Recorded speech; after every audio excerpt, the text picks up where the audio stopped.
people of the internet. Welcome to the introduction of rational exponents. In this lesson, you should be able to evaluate, illustrate, and simplify expressions involving rational exponents. But first, in order to understand the general idea of the lesson, there are some laws we need to learn. So, welcome guys! I will be explaining the laws of rational exponent. In order to understand this fully, we are going to divide the laws into three parts. The first part will be discussing about zero and negative exponent. The second one will be the product and quotient rule for exponent. The third one will be the power of a power, product, and the quotient rule. Without further ado, let's start off with the first part. Anything that is raised to the zero power is equals to 1. Simply saying that if 3 raised to 0, it is equals to 1. Another example is that 5x raised to 3, y raised to 4, raised to the 0th power, it is equals to 1. Let's proceed to the negative exponents. When there are negative exponents in the numerator, they get moved to the denominator and become positive exponents, and vice versa. For example, x raised to negative 3 over y raised to negative 7, it is equals to y raised to positive 7 over x raised to positive 3. Now let's move on to product and quotient rule. First, we have the product rule that to multiply two exponents with the same base.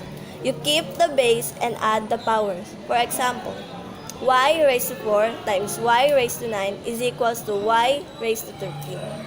Next is the quotient rule.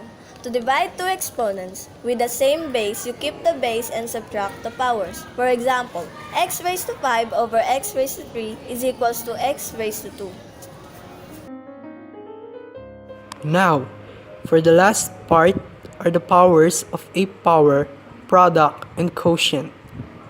The power of a power says that to raise a power, you need to multiply the exponents. For example, if x squared raised to the power of 4, it is equal to x raised to 10. The same way if the equation is in the fractional form.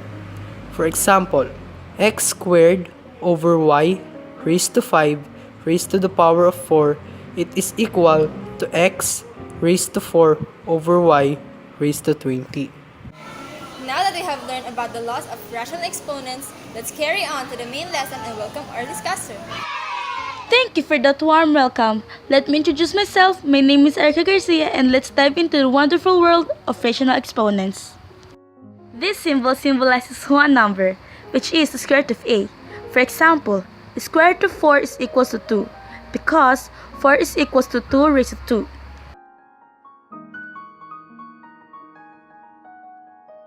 Overall, the end root of a is equals to b, means a is equals to b raised to the power of n.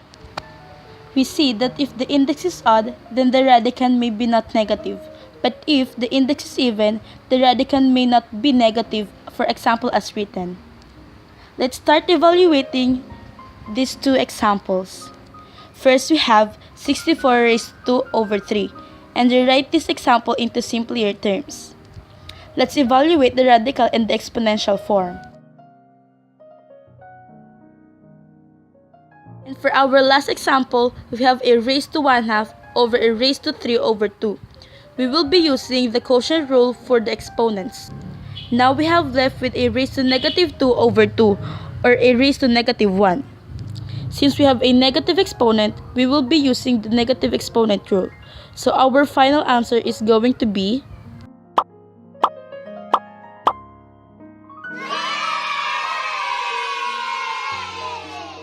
Thank you guys so much for watching. If you made it through the video, please give this video a thumbs up and let us know what you would like us to discuss next.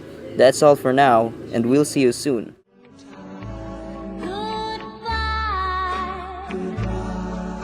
I hate to see you go, but have a good time.